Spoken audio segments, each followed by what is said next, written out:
le premier chapitre des alcanes. Commençons tout d'abord par la synthèse des alcanes par une réaction qui s'appelle hydrogénation, c'est-à-dire l'ajout de l'hydrogène, catalytique, c'est-à-dire en présence d'un catalyseur, des alcènes. Voilà.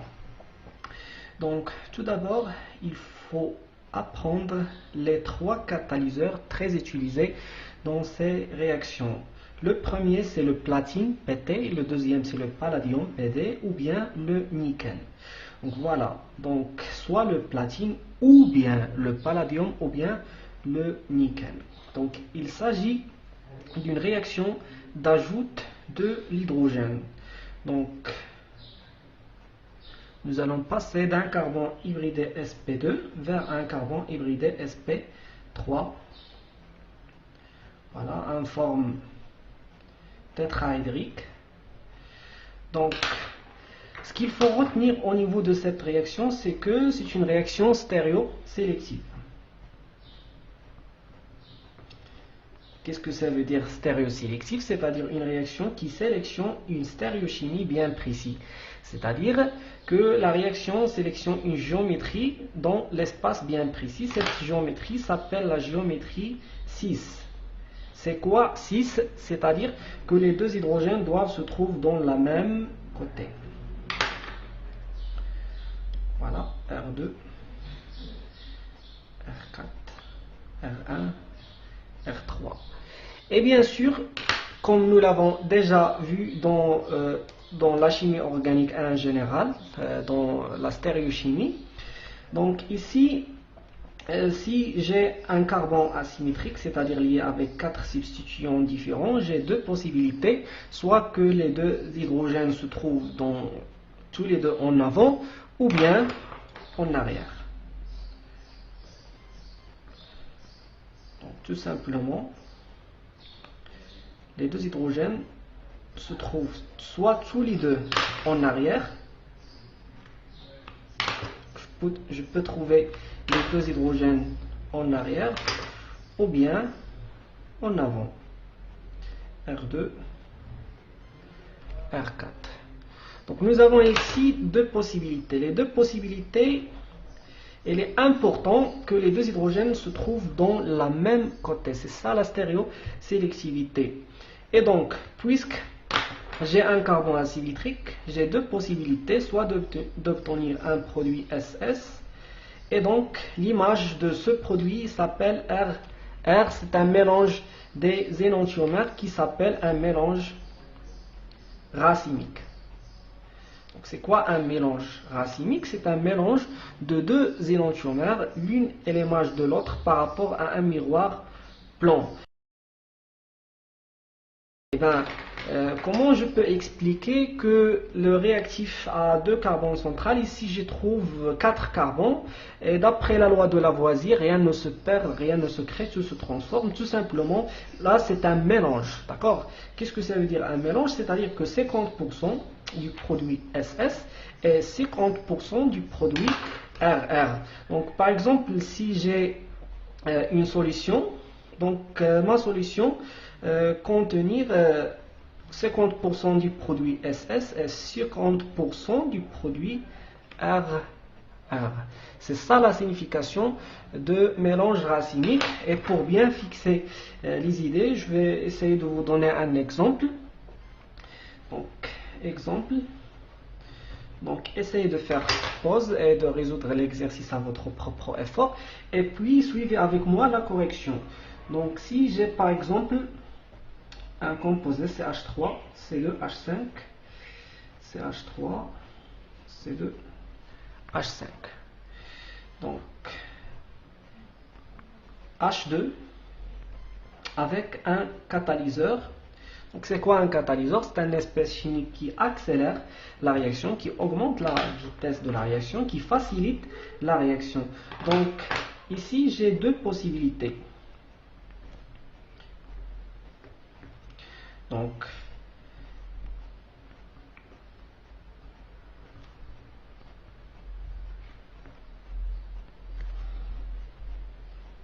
soit que les deux hydrogènes se trouvent tous les deux en avant,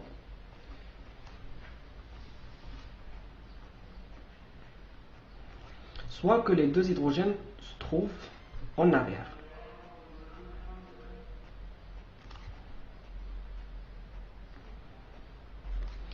Bien sûr, ici j'ai un carbone asymétrique lié avec 4 substituants tout à fait différents. Donc ici, celui-là va prendre le numéro 1, celui-là 2 et 3.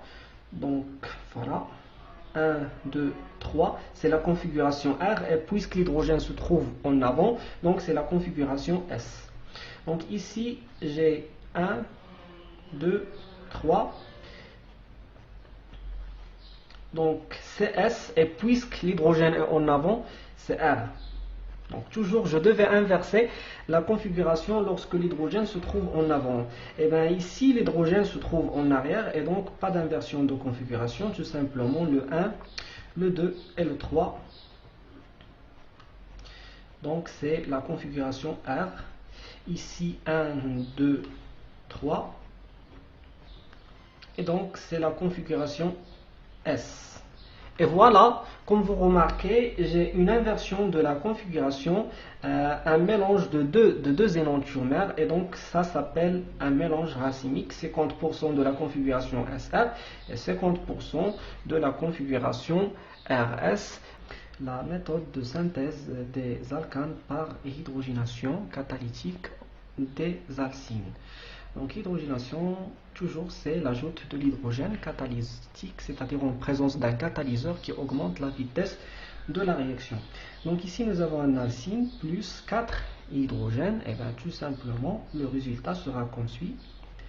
Donc un carbone dans lequel se trouvent 2 hydrogènes dans n'importe quelle position, pas de problème. Donc R1, R2. Voilà, donc puisque j'ai 2 hydrogènes, donc pas de stéréosélectivité. Donc c'est ça, voilà, donc c'est tout simplement la réaction d'hydrogénation catalytique des alcynes. Donc faites attention aux conditions opératoires.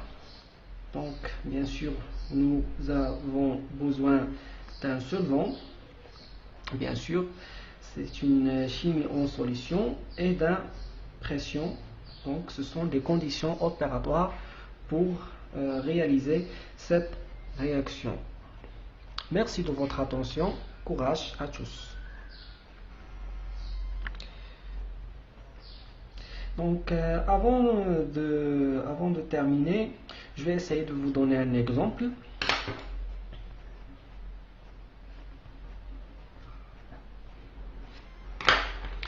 Donc exemple, CH3, CC, CC2H5 plus 2H2, et ben le résultat sera comme suit. Donc CH3, C2H5, voilà, H, c'est une réaction dans laquelle on ajoute des hydrogènes, l'hydrogénation sélective. Donc comment je peux hydrogéner sélectivement, c'est-à-dire sélection, je veux sélectionner une partie qui subit une hydrogénation. Donc ici nous avons un benzène lié avec un groupement vinyle. Donc si je veux hydrogéner seulement cette partie, donc si je veux ajouter des hydrogènes seulement à cette partie, donc je devais travailler dans des conditions opératoires très douces. Donc 25 degrés, c'est la température ambiante, et une pression de 1 bar. Ce sont des conditions opératoires faibles. Donc si je veux hydrogéner seulement cette partie, le résultat sera comme suit. Donc le benzène, rien n'a changé dans le benzène, mais dans cette partie je devais avoir une réaction d'hydrogénation, c'est-à-dire l'ajout de l'hydrogène. Donc hydrogène ici, voilà, H, 3 hydrogènes à ce niveau-là, parce que à l'état initial j'ai un hydrogène ici, donc, et 2 hydrogènes à ce niveau-là. Donc, si je veux hydrogéner seulement cette partie, je devais travailler dans une température égale à 25 et dans une pression égale à 1 bar. Sinon, c'est-à-dire si je veux hydrogéner toute la molécule, donc je devais travailler dans des conditions opératoires très élevées, 180 degrés et 100 bar. Le résultat sera comme suit, une hydrogénation totale de notre produit de vinylbenzène.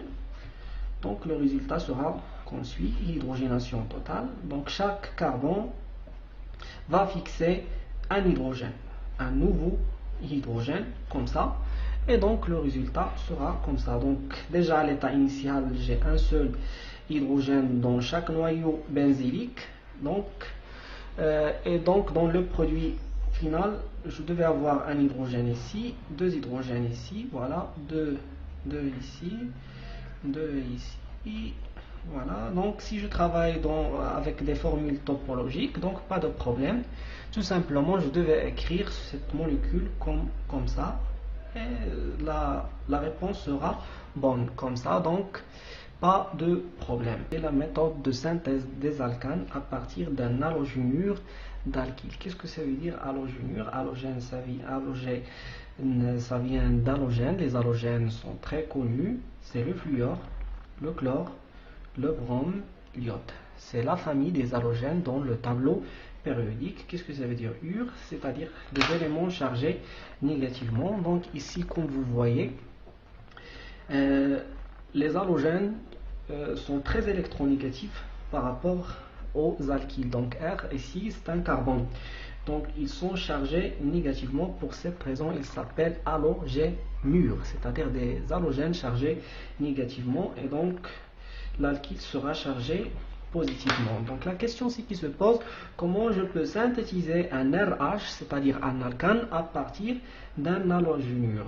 Donc comme vous voyez, ici j'ai un alkyle chargé positivement. Et donc si j'ajoute par exemple un HCl pour hydrogéner cet alkyle et trouver RH, donc je trouve un problème. Ici le proton il est chargé positivement, le chlore il est chargé négativement, donc je ne peux pas former une liaison avec deux éléments qui ont le même signe. Donc tous les deux sont chargés positivement, donc c'est un très grand problème. Donc pour résoudre ce problème, on utilise un élément bivalent qui s'appelle le magnésium. Donc le magnésium a la capacité d'entrer entre le R et le X. Donc c'est un composé bivalent, il est capable d'entrer donc entre le R et le X, et donc de nous donner un R lié avec MgX. Et bien on utilise l'éther anhydre comme solvant. Donc l'éther anhydre dans des conditions opératoires, la température doit être égale à 0 degrés Celsius, et donc on trouve RMgX. Donc, et puis lorsque le magnésium entre donc forme une liaison avec l'alkyle et le X, il va inverser les signes. Donc le magnésium est moins électronégatif, c'est-à-dire que le R est plus électronégatif, c'est-à-dire qu'il va attirer les électrons vers lui, et donc il sera chargé négativement. Le magnésium, puisqu'il a perdu des électrons, il sera chargé positivement. La même chose ici, donc le X il sera chargé négativement. Donc à ce niveau-là, je peux ajouter tout simplement un élément qui a une capacité acide, c'est-à-dire capable de libérer un proton H+, comme le H2O. Cette étape s'appelle l'hydrolyse, c'est-à-dire que le H2O va jouer le rôle d'un acide, et donc il va libérer un proton H+, vers quoi? Vers le R. Donc comme vous voyez ici, l'oxygène est plus électronégatif, donc l'oxygène elle sera chargé négativement, l'hydrogène il sera chargé positivement. Et bien tout simplement nous aurons la formation d'une nouvelle liaison entre l'alkyle et l'hydrogène, et donc c'est ça l'objectif de notre réaction, c'est de former une nouvelle liaison entre l'alkyle et l'hydrogène, donc pour synthétiser un alcane. Les autres produits seront comme suit. Donc ici nous avons un Mg lié avec un X. Voilà. C'est ça le résultat, plus un Mg lié avec, donc ici nous avons OH-, il va former une liaison avec le Mg. Donc le résultat sera comme suit, Mg, OH. Et donc pour respecter la loi de Lavoisier, je ne peux pas trouver 2 Mg à partir d'un seul Mg. Donc je devais multiplier ici par 1,5 et ici par 1,5. Et donc ici j'ai, puisque j'ai un halogène, je ne peux pas trouver un demi-halogène. Donc pour cette raison, je devais ajouter un petit 2 ici pour équilibrer l'équation. Donc ici, un demi-Mg, donc je ne peux pas aussi trouver un réactif comme ça OH et dans les produits trouver un demi-OH. Donc pour cette raison, entre parenthèses, et je devrais ajouter un petit 2 à ce niveau-là, tout simplement pour équilibrer la réaction. Donc pour bien comprendre cette réaction, je vais vous donner un exemple.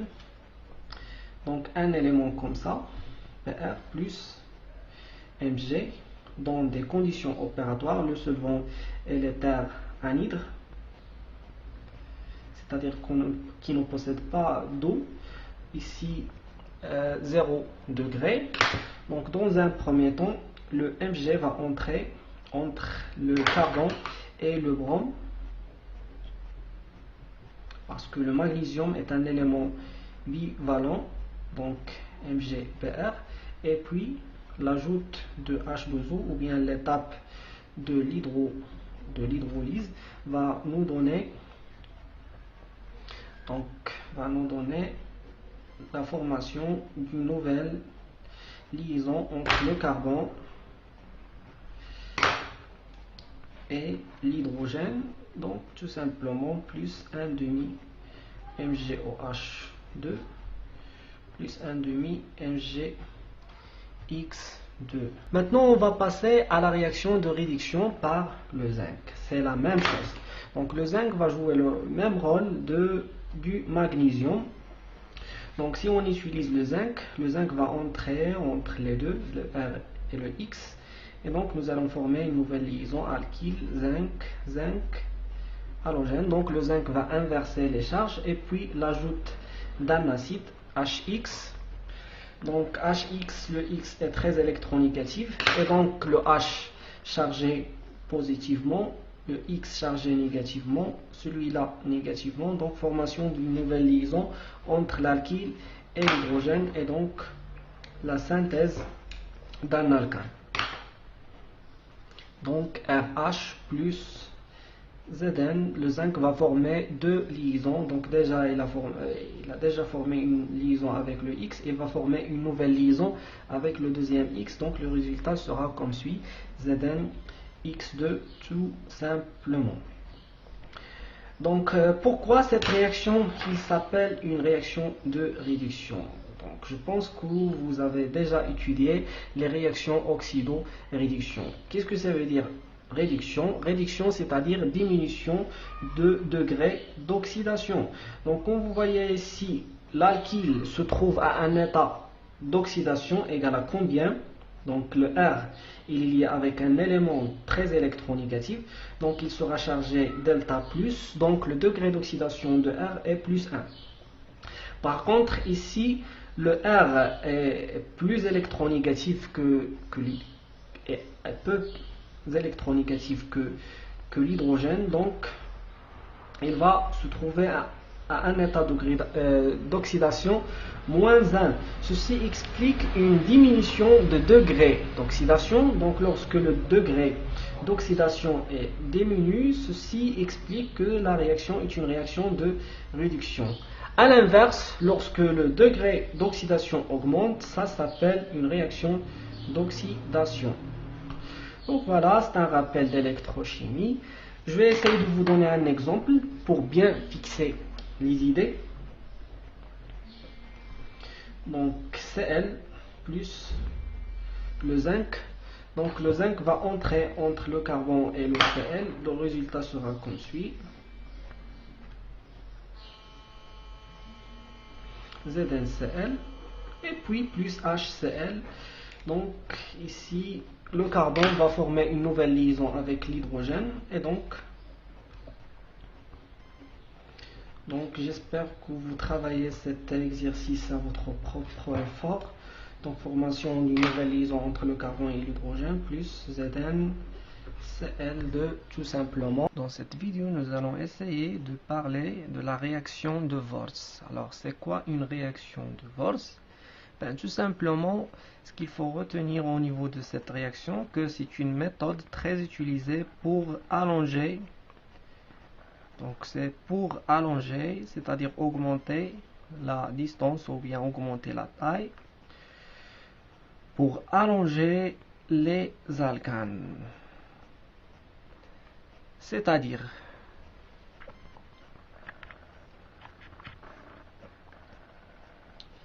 si je veux former une liaison avec ces deux alkyles et éliminer ces deux halogénures, je devais utiliser un métal comme le sodium, deux métals, pour éliminer ces deux métaux. Et donc nous allons obtenir 2NaX. Formation de deux nouvelles liaisons entre le sodium et l'halogénure. Et puis R avec R vont former une liaison. Et comme ça nous avons augmenté la distance ou bien augmenter la chaîne carbonée. Donc pour bien comprendre, je vais vous donner un exemple. Si j'ai par exemple 1, 2, 3, un butane, ou bien donc un butane lié avec un chlore, plus un autre butane lié avec un chlore, donc le chlorure de butyle, d'après les règles de nomenclature. Si je veux augmenter la chaîne carbonée, ou bien allonger la chaîne carbonée, donc je veux former une liaison entre ce carbone et ce carbone, je devais utiliser deux atomes de sodium. Pourquoi? C'est pour éliminer, pour former de nouvelles liaisons avec les deux chlores. Et bien, je trouve 2NaCl plus une chaîne carbonée très longue. Donc, formation d'une nouvelle liaison entre quoi et quoi? Entre un carbone et un carbone. Donc pour ne pas se tromper, je devais calculer le nombre des carbones. 1, 2, 3, 4. Ici 1, 2, 3, 4. Donc je devais obtenir un octane. D'accord? 1, 2, 3, 4, 5, 6, 7, 8 carbones. Donc comme ça le produit final est un octane. Maintenant on va parler d'une remarque très importante. Donc c'est une remarque très importante. Cette remarque nous dit que si on utilise des halogénures d'alkyles différents, on obtient un mélange de produits. C'est très intéressant. Par exemple, si j'utilise Rx plus R'X, donc je devais trouver un mélange de produits. Pourquoi? Parce que nous avons plusieurs possibilités. La première possibilité, c'est que le R va former une nouvelle liaison avec R'. Donc formation d'une nouvelle liaison R'.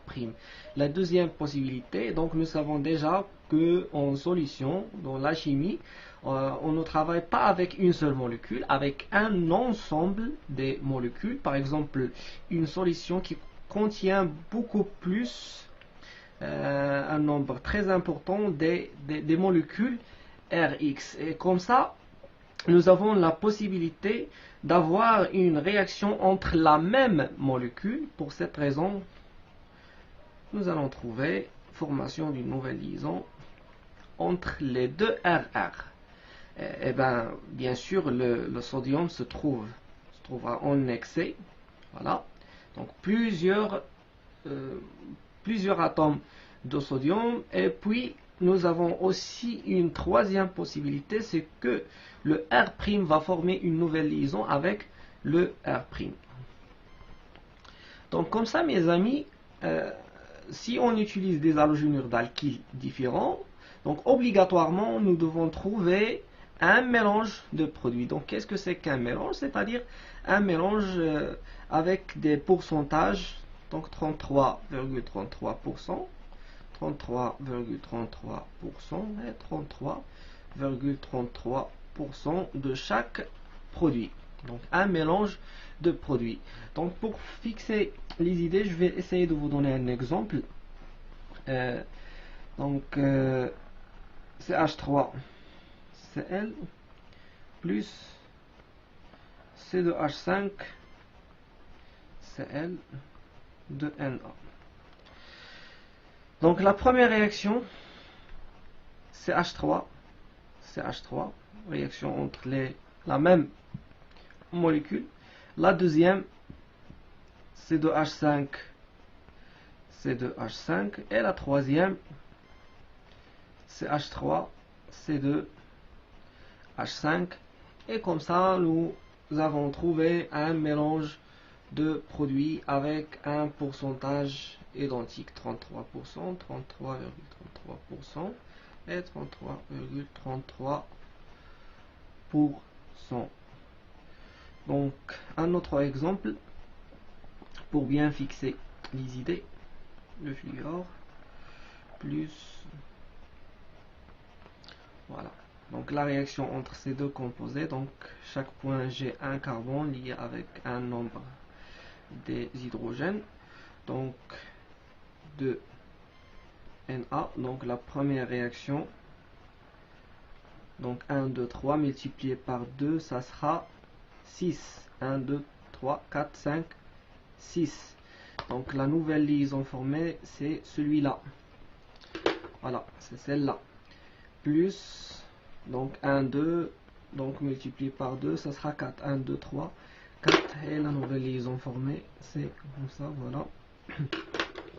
Et plus la troisième possibilité, R', donc ça joue le rôle de R, et celui-là joue le rôle de R'.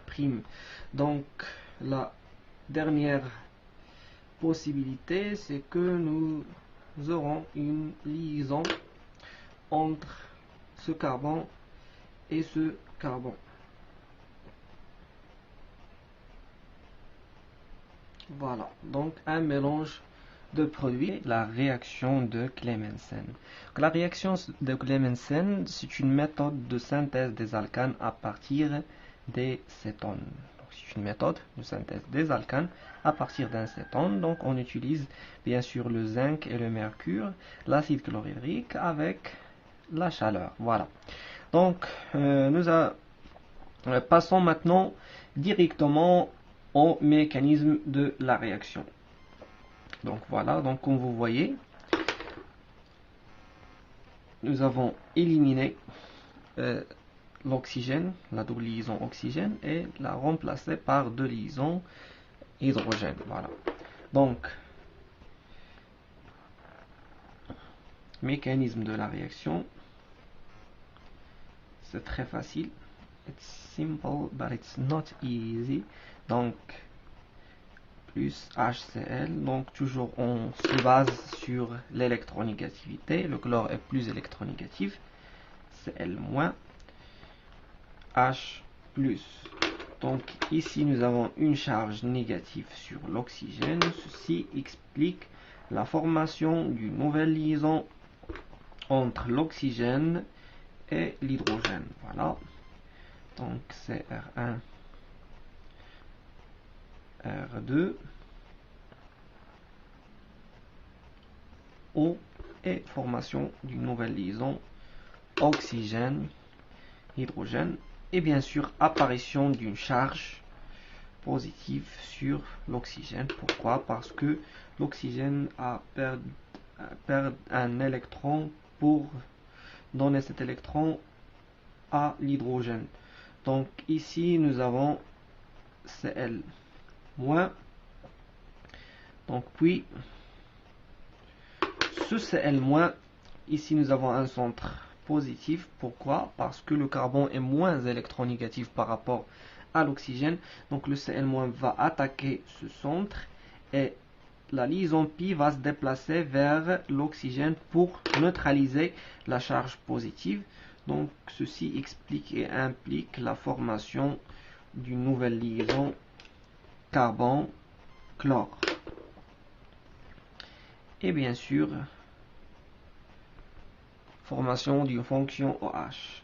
Et puis, si on utilise le zinc, donc quel est le rôle de zinc? Le zinc toujours va entrer entre le carbone et l'halogène.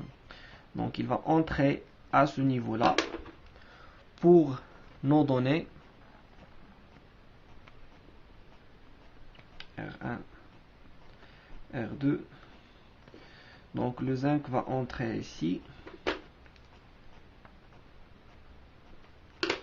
Zn, Cl, OH.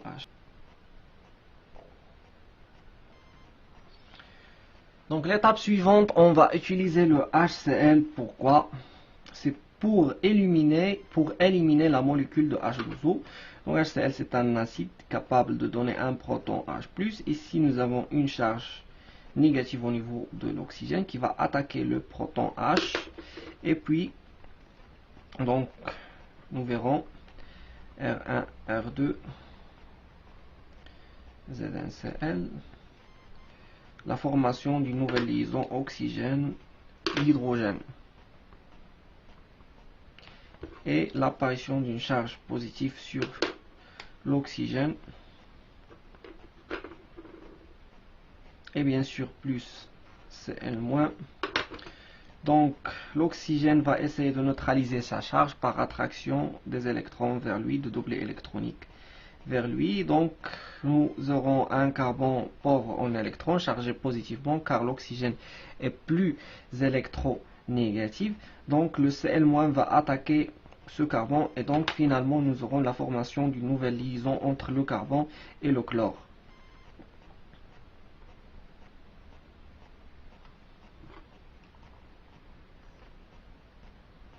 Voilà. Cl, Zn, Cl. Et puis, l'étape suivante,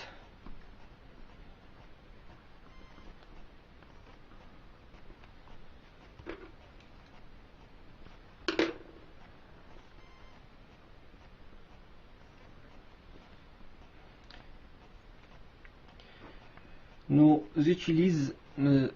utilisons le zinc. Pourquoi le zinc? C'est pour entrer entre le carbone et le chlore. Pourquoi? Pour quelle raison? C'est pour inverser la charge électronique. Donc le zinc va entrer ici. Zn, Cl, nous avons déjà ici un Zn, Cl, et puis l'utilisation de deux HCl va nous donner l'alcane. La question c'est qui se pose, c'est comment? Nous avons ici une charge négative dans le carbone, deux charges delta moins sur le carbone car il est lié avec deux éléments moins électronégatifs. Donc le carbone attire les électrons du zinc vers lui, donc ce qui provoque l'apparition d'une charge négative. Cette charge négative va attaquer la charge positive de chaque charge négative va attaquer la charge positive d'un hydrogène. Et puis donc nous aurons la formation de deux nouvelles liaisons carbone hydrogène. Voilà, hydrogène plus quoi? Plus deux molécules de ZnCl, la réaction de Wolff-Kishner. Donc la réaction de Wolff-Kishner est aussi une méthode très simple de synthèse des alcanes à partir des cétones. Donc ici, pour synthétiser un alcane, donc je devais ajouter tout simplement deux hydrogènes, donc R1, R2, plus un dégagement de la molécule de diazote de N2 plus H2O. Donc c'est très simple, mais it's simple, but it's not easy. Donc le mécanisme c'est un peu compliqué. Donc tout ce que nous intéresse dans cette réaction, c'est le mécanisme. Donc le mécanisme de cette réaction,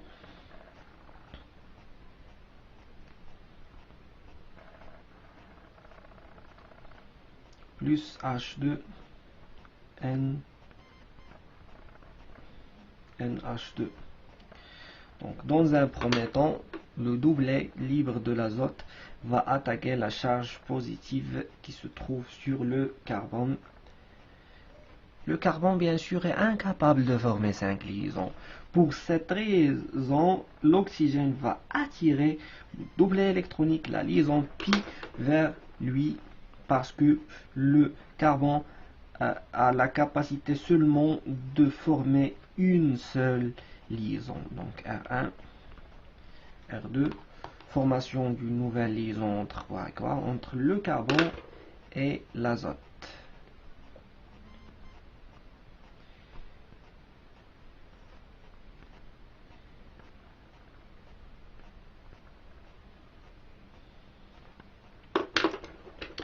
Donc l'étape suivante, cette liaison là va se déplacer. Donc ici nous remarquons bien quoi que l'azote a formé une quatrième liaison. Ceci explique qu'il a perdu un électron. Donc ceci explique l'apparition d'une charge positive sur l'azote. Donc cette liaison va se déplacer ici. Le carbone une deuxième fois est non capable de former plus de 4 liaisons. Donc ceci explique le dégagement de quoi? Donc